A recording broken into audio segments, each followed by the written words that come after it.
makabubuti para sa taong bayan, doon papanig ang Pangulo. Handa din si Pangulong Marcos lumakinig sa anumang mensahe para masawalan ang pagsusugal.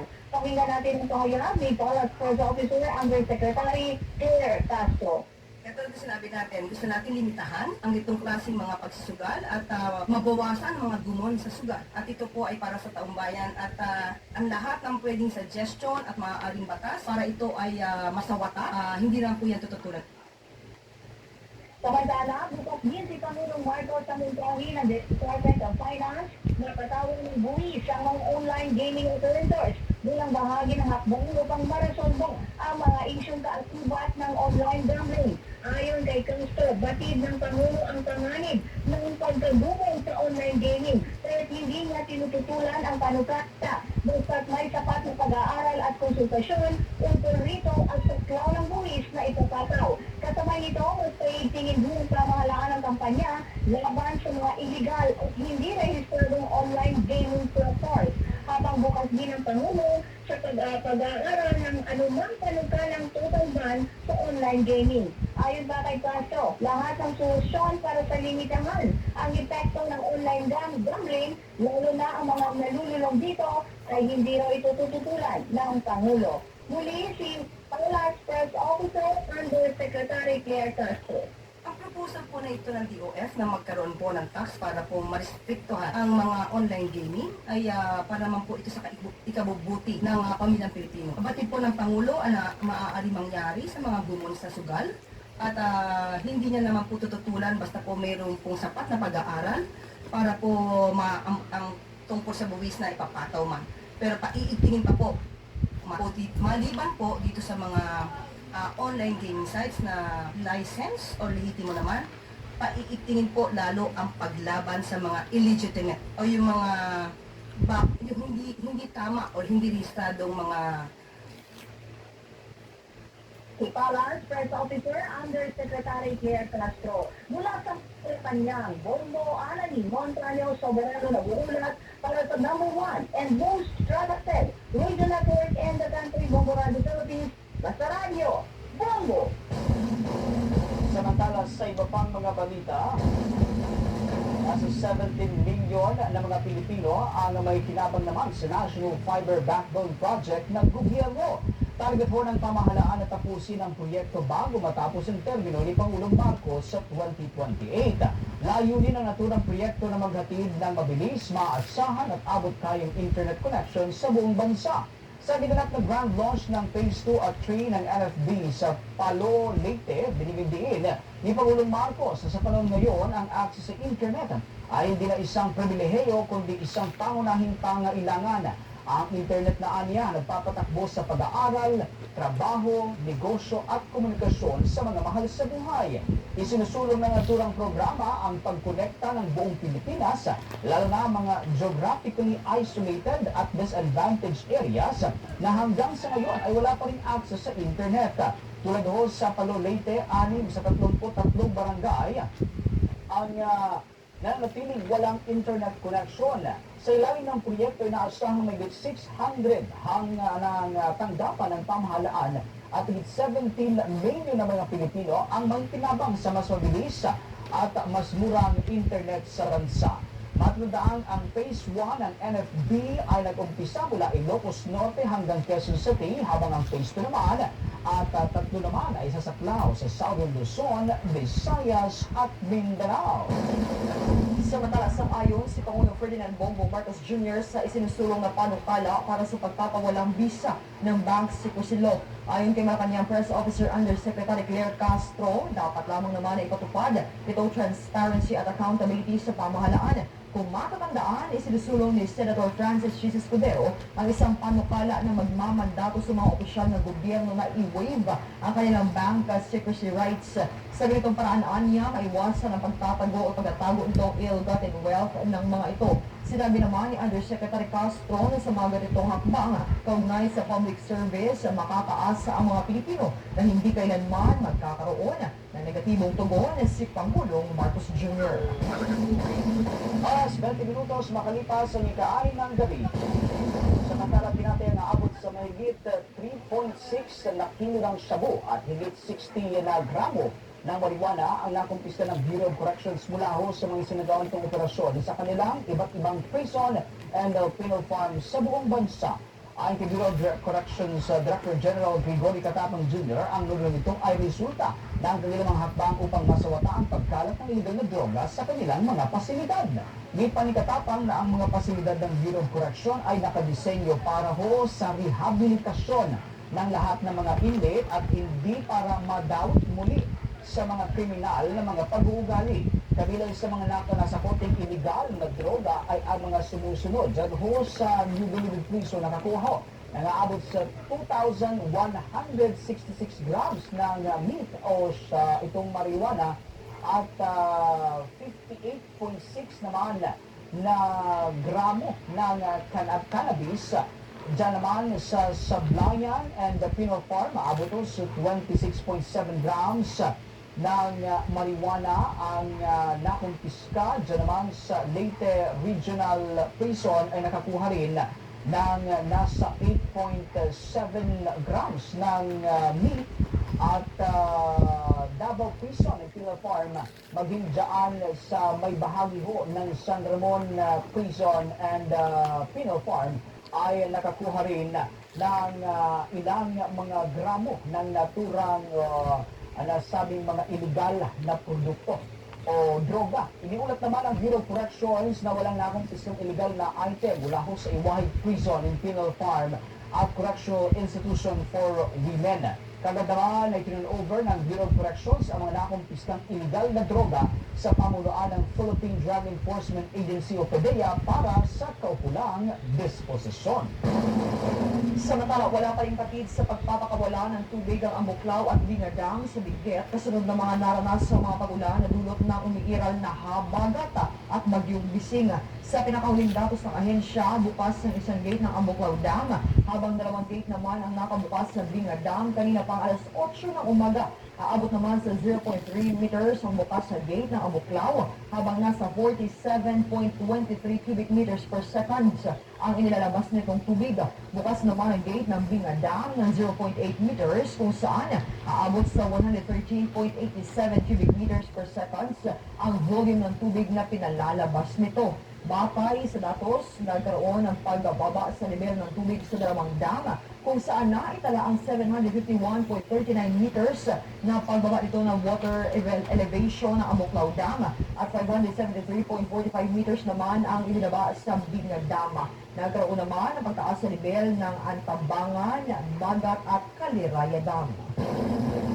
Samantala, ligtas na nakabalik sa bansa ang nasa 25 overseas Filipino workers na taong mga caregiver mula ho sa Israel sa ilalim ho ng Voluntary Repatriation Program ng gobyerno ayan sa anunsyo ng Department of Migrant Workers. Personal na sinalubong ng mga opisyal ho ng ahensya ang bagong batch ng repatriates sa Ninoy Aquino International Airport dito lamang linggo kung saan agad silang binigyan ng tulong para sa kaukulang reintegration.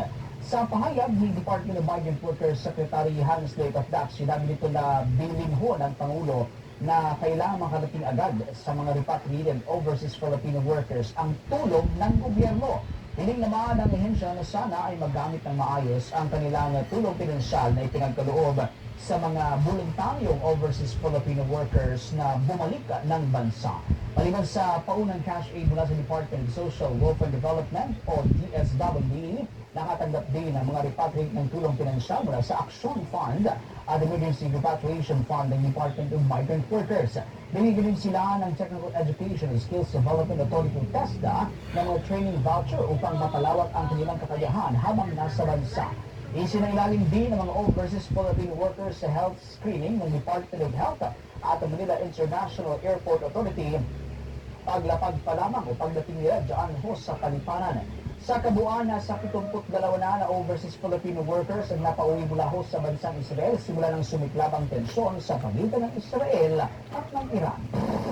Samantala, makakabili na ng 20 pesos na bigas kada kilo ang mga benepisyaryo ng Walang Gutom programa sa tulong ng pakikipag-ugnayan ng Department of Social Welfare at Department of Agriculture. Ayon kay Department of Social Welfare and Development Assistant Secretary Irene Dumlao, simula ngayong araw, makakabili na ang mga benepisyaryo ng 20 pesos kada kilong bigas mula sa mga accredited retailers at kadiwa ng Pangulo. Anya, hakbag ito ng kagawaran para mas mapalawak ang kakayahan nila bilang makabili ng masustansya at sapat na pagkain para sa kanilang pamilya. Ang unang batch ng mga benepisyaryo ay kinabibilangan ng mga solo parents, senior citizens at persons with disabilities na kasalukuyang nakatala sa programa. Sa ilalim naman ng Walang Gutom programa, ang mga benepisyaryo ay tumatanggap ng 3,000 buwan ng food credits sa pamamagitan ng electronic benefit transfer cards. Maaaring gamitin ang mga food credits na ito upang makabili ng masustansyang pagkain tuwing redemption days. Ayon naman sa tagapagsalita ng Department of Social Welfare and Development, ang karagdagang 20 pesos kada kilong bigas ay layuning palawigin ang halaga ng food credits ng mga benepisyaryo habang pinapalakas ang seguridad sa pagkain. Oras 26 minutes, makalipas ang alas 6 ng gabi. Una tayo ng mga balita mula sa ating mga kasamahan. Ito, nasa 15 pulis na sangkot ho o manoy sangkot sa kaso nitong mga missing sa Bungero. Aba, paano pang madagdagan? Mga pulis naman nasa restricted custody na ng Philippine National Police. Alam natin ang buong detalye ng balitang yan. Tinutukan ni Bombo Bea Pinisa.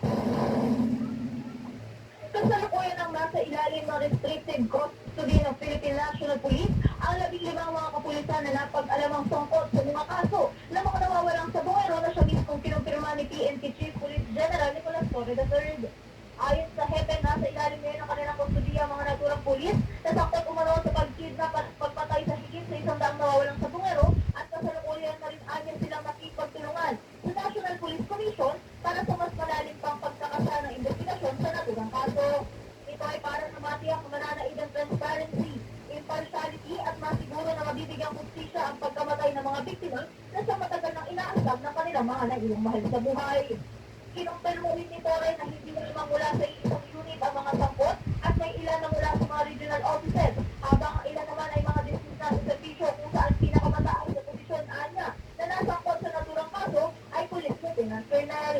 Kasunod dito ay tiniyak naman ni Torre na patuloy pa rin na ikinakas ang investigasyon para sa mga administratibo at kriminal na kaso at ayon naman rin ng hepe na pangunahan ng mga efforts ng mga otoridad hinggil sa kanilang investigasyon.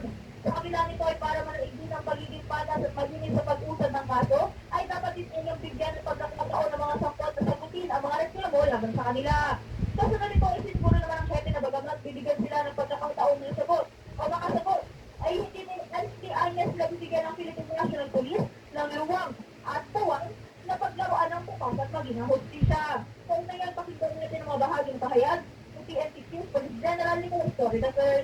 Yes, we have placed several personnel under restricted custody pending the investigation on the missing Sabongeros. That we can confirm. And we have partnered with NAPOLCOM for the in-depth investigation of this case to ensure transparency and impartiality and to ensure that really the ends of justice will be achieved. Yes, they are in control. Lieutenant Colonel, well, yan ay subject ngayon ng investigation. Yan ay subject ng investigation, both administrative and criminal investigation. So, hindi ko naman pwede pangunahan siguro pagpapasensya niya. Hindi ko mapangunahan kung ano maging resulta ng investigation na to. In the interest of fair play, bigyan natin sila ng pagkakataon din na sagutin niya mga reklamo laban sa kanila. Pero isa sigurado rito, hindi namin sila bibigyan ng luwag. Hindi namin sila bibigyan ng puwag. Na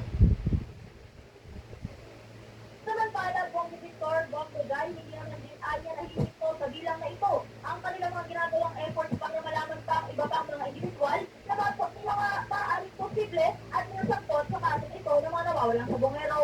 Hindi anya hinito ang PNP sa pangangalap ng mga sapat na impormasyon at ebidensya para matulog sa ibang kapulisan at maaaring hindi lamang anya sa dalawang titigil ang bilang at malaki ang posibilidad na magdadagdagan pa ito. Marami pa kasi mga lumulutang na pangalan habang patuloy ang investigasyon na sangkay na ang sumulalim pa. Sa verifikasyon habang may mga sapat na impormasyon naman, anya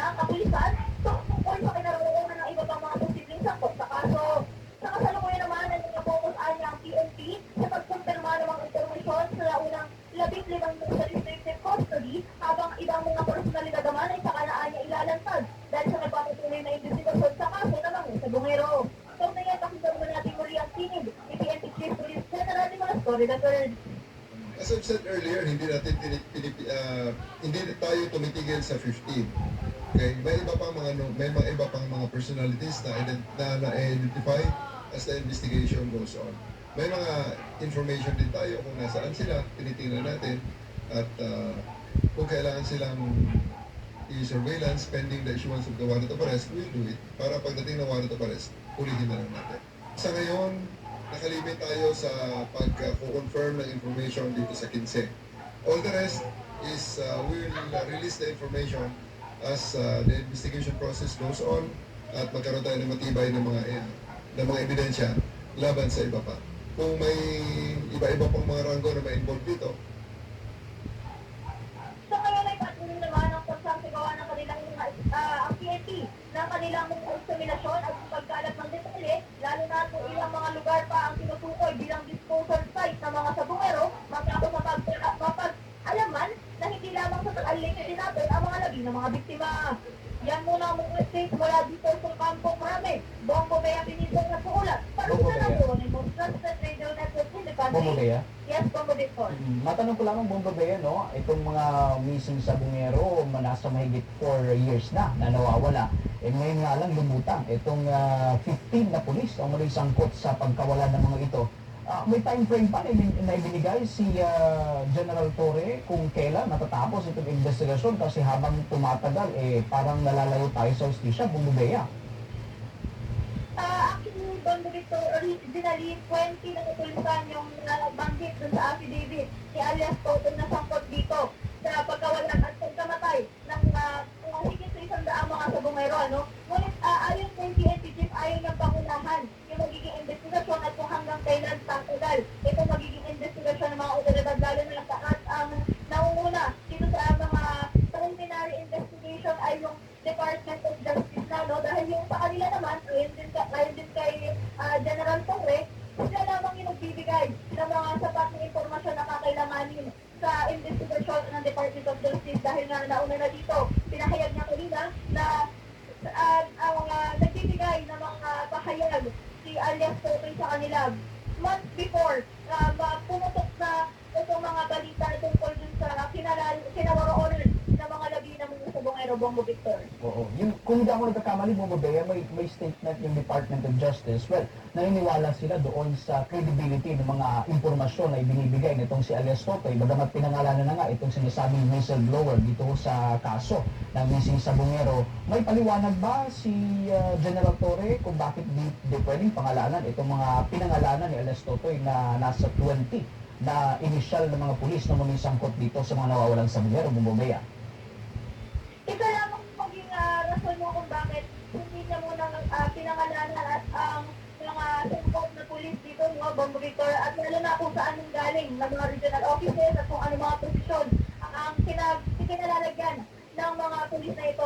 Sabi niya, ngayon niya nagtungunahan at ayaw niya rin preemptive, kumbaga bigyan ng buto yung kanilang mga kinakasang investigasyon, lalo na at nagpapatuloy pa rin yung mga investigasyon dito sa kaso ng mga sabongero, no? Maaari daw kasi na may mga personalidad na piliin tigilan ang hanay ng kapulisan sa pagkakasa ng kanilang mga preliminary investigation para matukoy tayo yung mga personalidad, yung mga pulis sa dito sa kaso, Bongo Victor. Maraming salamat, Bongo Bea. Yan muna mga updates mga dito sa Campo Crame, Bongo Pinizong at Sukulat. Para sa the number one and most trusted radio network in the country, Bongo Radio Philippines, sa radyo, Campo. Sa iba pang mga balita, nasa 26 lawmakers ang magda sa isang manifesto o support upang mapanatiling minority leader sa 20th Congress, si Fortis Party List Representative Marcelino Libanan. Nanguna sa koalisyon na Akbayan Party List at ilan sa kilalang miyembro ng Liberal Party. Pinuri ng mga mambabatas ng kanila ay walang kapantay na integridad, husay sa paggawa ng batas at matatag na paninindigan sa serbisyo publiko ni Libanan. Ayon sa kanila, si Libanan ay sumasalamin sa mga prinsipyo ng transparency, accountability at inclusive governance.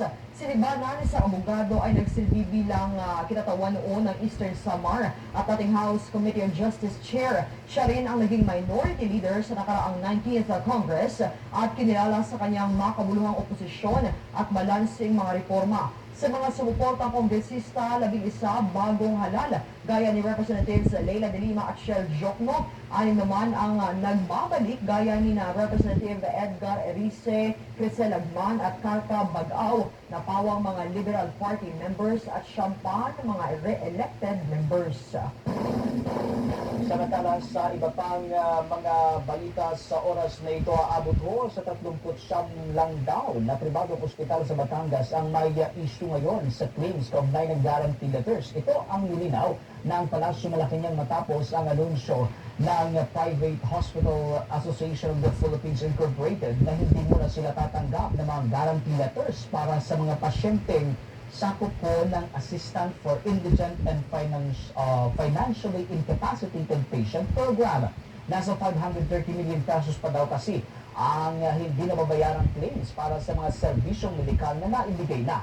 Paliwanag ni Palace Press Officer Claire Castro na ang dahilan nito ay wala pang kaukulang mga dokumentong na isusumite.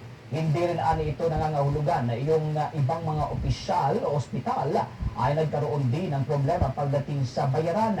Ipinaalala pa ng opisyal na sa ilalim ho ng Universal Health Care Act ay mayroong guaranteed na 10% na authorized bed capacity ang mga private hospital para ho sa zero billing.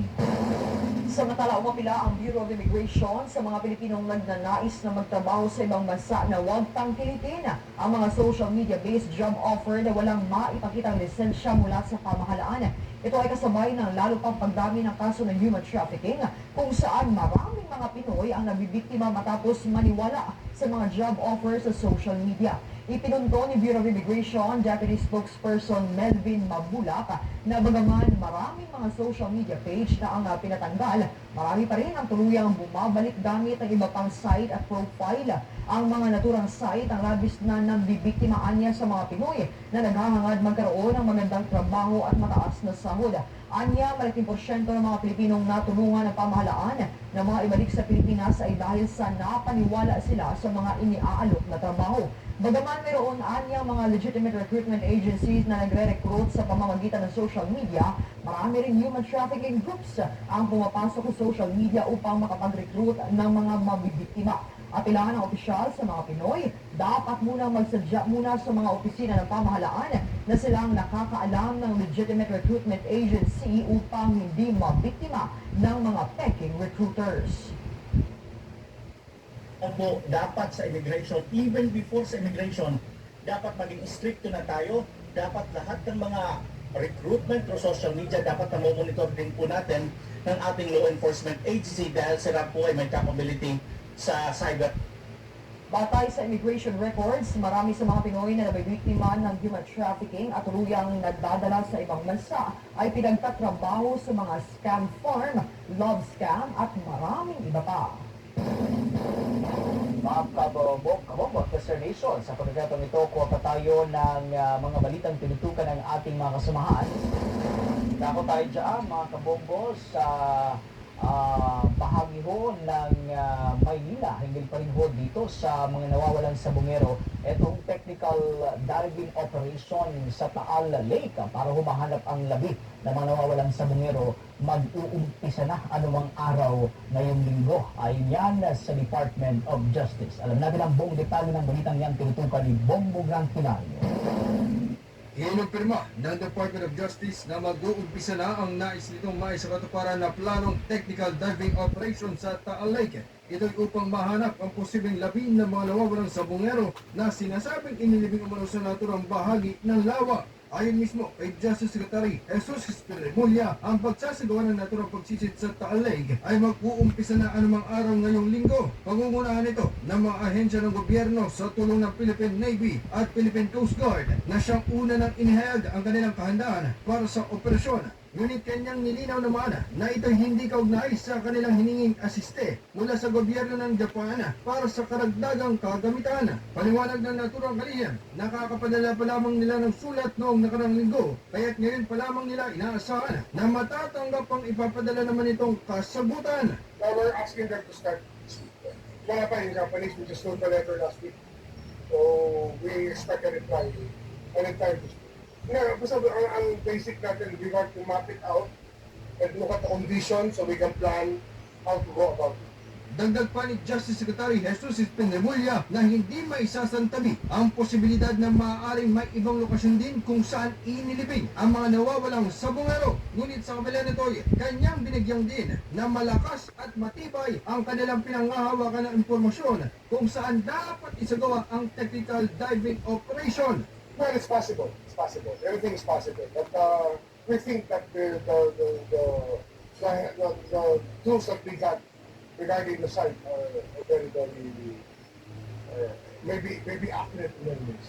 Maalala, nang una nang ibinunyag ng lumantad na testigong si alias Totoy na may pangalang Julie Dondon Patidongan ang naturang revelasyon hinggil sa mga nawawalang sabongero. Kanya kasing isinuwalat na inilibing umano ang mga biktimang sabongero sa bahagi ng talig matapos patayin. Kaya't bunso nito'y nais ng Department of Justice na matukoy kung mayroon nga bang mga labi na maaaring matagpuan sa lokasyon ng naturang lawa.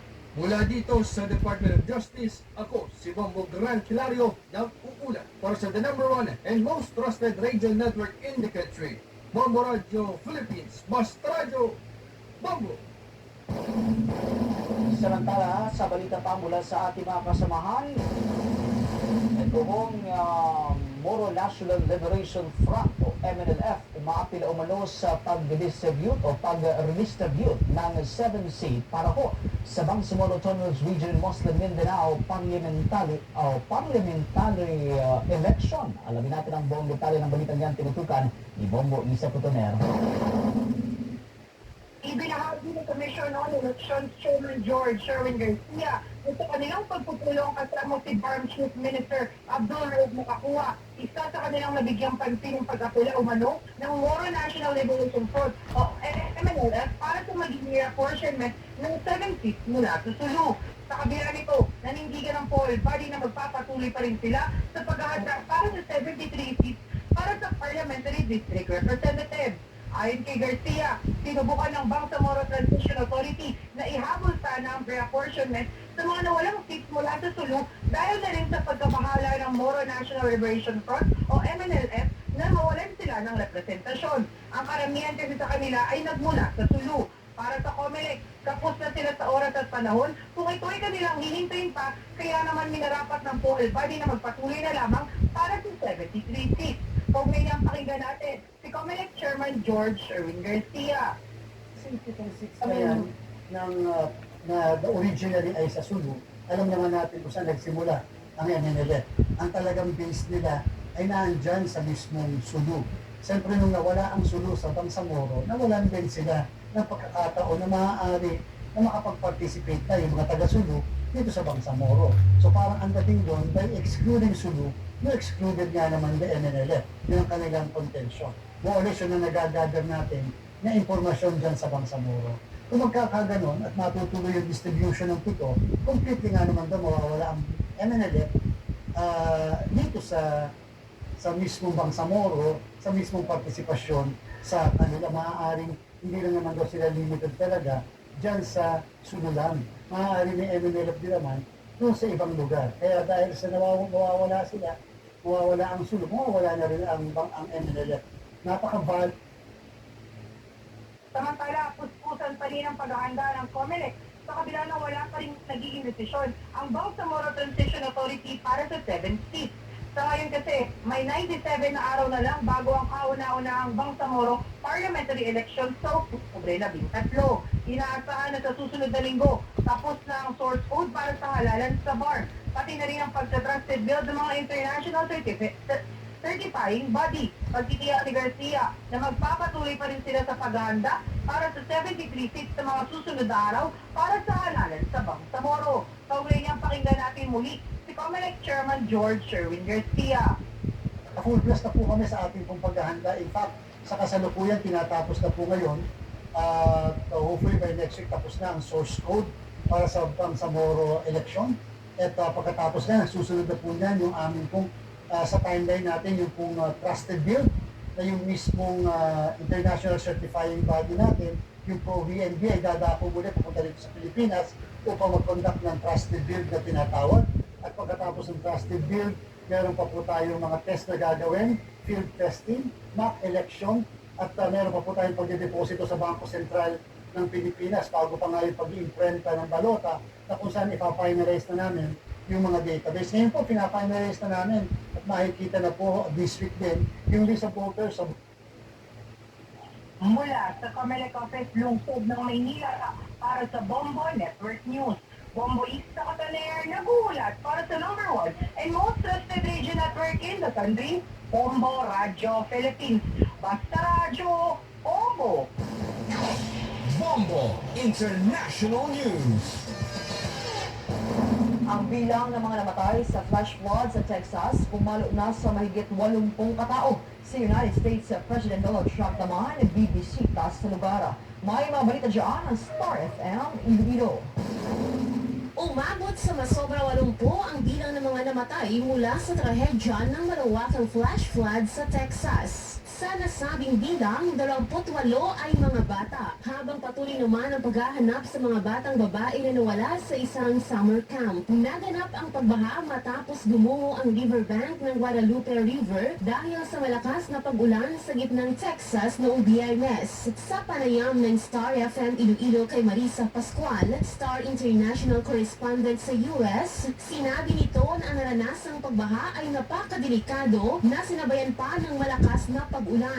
Anya, kabilang sa mga nawasak dahil sa pagbaha ay ang Mystic Summer Camp kung saan pinupuntahan ito ng maraming tao. Nag-alay ng panalangin si US President Donald Trump at ang kanyang asawang si Melania para sa mga biktima at nakatakdang bumisita sa lugar. So Texas has a lot of flooding now, but this flooding in Turbinville, Texas is the most dangerous one so far. Kasi months worth of heavy rain fell in a matter of hours. About 23 girls attending a summer Mystic Christian camp along Guadalupe River. Para sa Bombo Network News, ito si Star DJ Charlie nag-uulat para sa number 1 and most trusted radio network in the country, Bombo Radio Philippines. Basta radyo, Bombo! Ito namang kakulangan sa pondo para sa flood control, maaaring dahilan sa mataas na pagbaha sa Texas, USA. Kuha pa tayo ng mga balita sa pag-uulat ng Bombo Radio Dagupan. Walang sapat na budget para sa flood control ang isang nakikitang dahilan ni Bradford Adkins sa Bombo International News Correspondent sa Estados Unidos sa mabilis na pag-apaw ng Guadalupe River sa Texas na kalaunan ay nagdulot ng maraming pagkakasawiya. Aniya sa panayam ng Bombo Radio Dagupan, umaasa lamang sa kakarampot na budget mula yan sa federal tax na sabing lugar at hindi ito sapat para makapaglunsad ng mga malalaking proyekto, partikular na sa pagtugon sa pagbaha. Dahil dito, labis na binabaha ang mga catch basin areas sa Texas tuwing bumubuhos ang ulan sa matataas na bahagi ng estado. Gayunpaman, aniya, hindi rin inaasahan ang dami ng level ng ulan at ang itinaas din ng pagbaha. Dagdag pa niya, kilala rin ang Camp Mystic na dinarayo tuwing summer camp dahil sa mga aktibidad nito sa kalapit na katubigan na konektado naman sa naturang ilog. Subalit isa din ito sa kilalang flash flood prone area. Inot-inot muna yung ng tubig, tapos bigla na nagbubuhos. Bigla na lang, kasi nga nag-ipon yung gravity, it's taking its toll. Saka yung water will sit its own level. Aagos yung pababa eh. Tapos kung hindi mo pwedeng wala namang kaya dyan papasok yung mga lugar na maraming puno na pwedeng humarang sa mga tubig na biglang buhos. Kung ganung flat, diba? Tapos saan pupunta yung mga tubig? May ipon, magbabaha.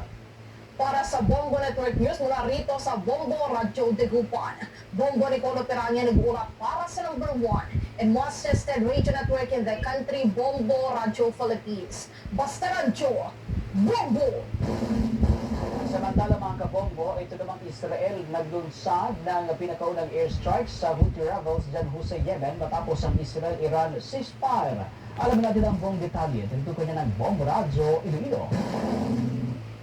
Isinagawa ng Israel ang kauna-unahang serye ng mga airstrikes laban sa mga target na Houthi sa Yemen mula nang may patupad ng ceasefire sa pagitan ng Israel at Iran. Ang mga pag-atake isinagawa sa mga daungan at isang planta ng kuryente sa kanlurang bahagi ng Yemen bandang hating gabi ng Linggo hanggang Lunes ngayong umaga. Ayon sa Israel Defense Forces, ang mga hakbang ay tugon sa pag-atake ng 3 ballistic missile na pinakawala ng grupong Houthi patungong Israel matapos ang ceasefire. Isa sa mga ito ay matagumpay na napabagsak ng Israeli defense system noong Sabado. Kabilang sa mga target ng airstrike ng Israel ang mga daungan ng Hodeida, Rasisa, Salif at Atlanta ng kuryente sa Ras Kanatib na nasa Red Sea. Tinarget din ng IDF ang Galaxy Leader, isang cargo ship na kinumpiska ng mga Houthi noong Nobyembre 2023. Ayon sa pahayag ng IDF, naglagay ang puwersang Houthi ng radar system sa nasabing barko upang subaybayan ang mga sasakyang pandagat sa internasyonal na karagatan para sa layuning terorista. Bago ang airstrike, naglabas ang abisong tagapagsalita ng IDF na pinaalis ang mga tao mula sa target na lugar, kabilang mga daungan at planta ng kuryente. Ayon kay Bombo International Correspondent Hannah Marie Cabiles, ipinahayag ni Defense Minister Israel Katz na bahagi ng Operation Black Flag ang mga pag-atake. Anya sa isang pahayag sa social media, patuloy na magbabayad ng mabigat ang mga Houthi para sa kanilang mga hakbang at nagbantang muling aatakin ng grupo kung magpapatuloy ang pagpapadala nila ng mga drone at missile. Muli ang atake ng Israel laban sa mga target ng grupong Houthi sa Yemen bilang tugon sa mga missile na pinakawalan ng grupo patapos ang ceasefire sa pagitan ng Israel at Iran. Ayon sa ulat ng Israel Defense Forces, tinarget ng mga airstrike ang ilang daungan, planta ng kuryente at radar system sa kanuwang bahagi ng Yemen. Si Bombo International Correspondent Hannah Marie Cabiles. Para sa Bombo Network News, ito si Bombo Ayan Gahete. Para sa number 1 and most trusted radio network in the country, Bombo Radio Philippines. Basta Radio! Bombo! Bombo Police Report. Send in those song codes from the Platinum Karaoke digital songbook app and the title also para naman ay also and also know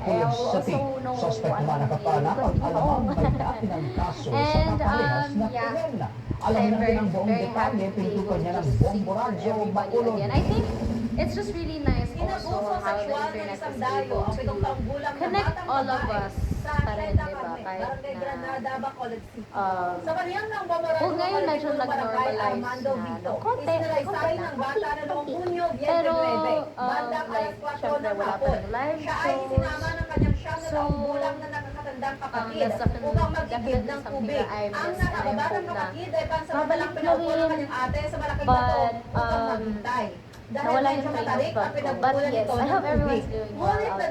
ng suspect ang bata at ito ay presahang dinala sa isang kubo at doon isinagawa ang karasang sexual. Hindi naman na may tinutulong ang bata dahil ito may itakot ang suspect. Kaya umiyak na lamang ito habang agad namang tumakas sa hindi malamang direksyon ng suspect matapos ang krimen. Ayon kay Vito, unang nagsumbong ang bata sa kanyang tiyahin at mabilis na kumalat ang pangyayari sa kanilang lugar. Kaya agad naman nakatakas ang suspect. Dagdag pa ng punong barangay na huli na nang naiparating sa barangay ang insidente. Ayon sa bata, madalas itong binibigyan ng suspect ng pera at pinapahiram ng cellphone na magalaman na dalawang magkakapatid lamang na madalas na magkasama dahil gabi na nang makauwi ang kanilang ama na bumabiyahe ng tricycle habang ang kanilang ina ay may iba na ring pamilya. Ayon kay Vito, dumadalaw lamang ang suspect sa kanyang kapag-anak sa nasabing barangay at ito ay napagalamang dati namang nakasuhan sa mga abusong sexual. Labis naman ang pagkaaway sa sinabi ng bata at iniyak na kahit hindi magsampa ng kaso ang ama, ang barangay na mismo ang magbibigay ng justisya para sa bata. Iniwanan ng kanyang kapatid na 9 years old at kumuha siya ng tubig, iniwanan siya sa may that was June 29. Pinatahan siya ng perpetrator at pinalagot sa ligid sa lugar at pagka ginawa yung pagkahalay sa bata. Tinatungan namin yung bata, bakit na tumigaw. Sabi ng bata, mayroon daw dadalang patalim na bagay. Yan ang ulat na rito sa lungsod ng Bacolod para sa Bombo Network News. Ito si Bombo Glory Fatal Osario. Para sa number 1 and most trusted radio network in the country, Bombo Radio Philippines, Basta Radio, Bombo! Ito rin 21 anyos na binata patay matapos makaladkad ng tren sa Libmanan, Camarines Sur. Nabalita dyan ang Bombo Radio Naga. Patay isang 21 anyos na binata matapos makaladkad ng isang tren sa bayan ng Libmanan, Camarines Sur. Sa panayam ng Bombo Radyo Naga kay Police Senior Master Sergeant Juan Batolina, Public Information Officer ng Libmanan Municipal Police Station, sinabi nito na bago pa ang insidente nagkaroon umano ng hindi pagkakaintindihan ang biktima at kapatid nito. Ayon sa opisyala, dinamdam ng hindi na pinangalanan na biktima ang mga nasabi ng kanyang kapatid kung kaya tuliro umano ito ng lubas ng kanilang bahay. Kaugnay nito, habang naglalakad sa rilis ng tren, hindi umano nito napansin ang paparating na tren na nagresulta sa nasabing aksidente. Sa paunang investigasyon ng nasabing hipatura, lumalabas na nakaladkad umano ng naturang tren ang biktima at tumilapon rin na 5 metro ang layo mula sa kinaroroonan nito. Dahil sa pangyayari nagtamo ng malalang pinsala sa iba't ibang bahagi ng kanyang katawan, ang biktima na nagresulta naman sa agaran nitong kamatayan. Samantala dahil sa biglang pagsulpot ng biktima sa rilas, hindi na umano nagawang makapag-brake ng driver ng tren. Sa ngayon, muling nanawagan si Batolina sa mga residente na nakatira malapit sa rilis ng tren na doblehin ang kanilang pag-iingat upang maiwasan ang kalintulad na insidente.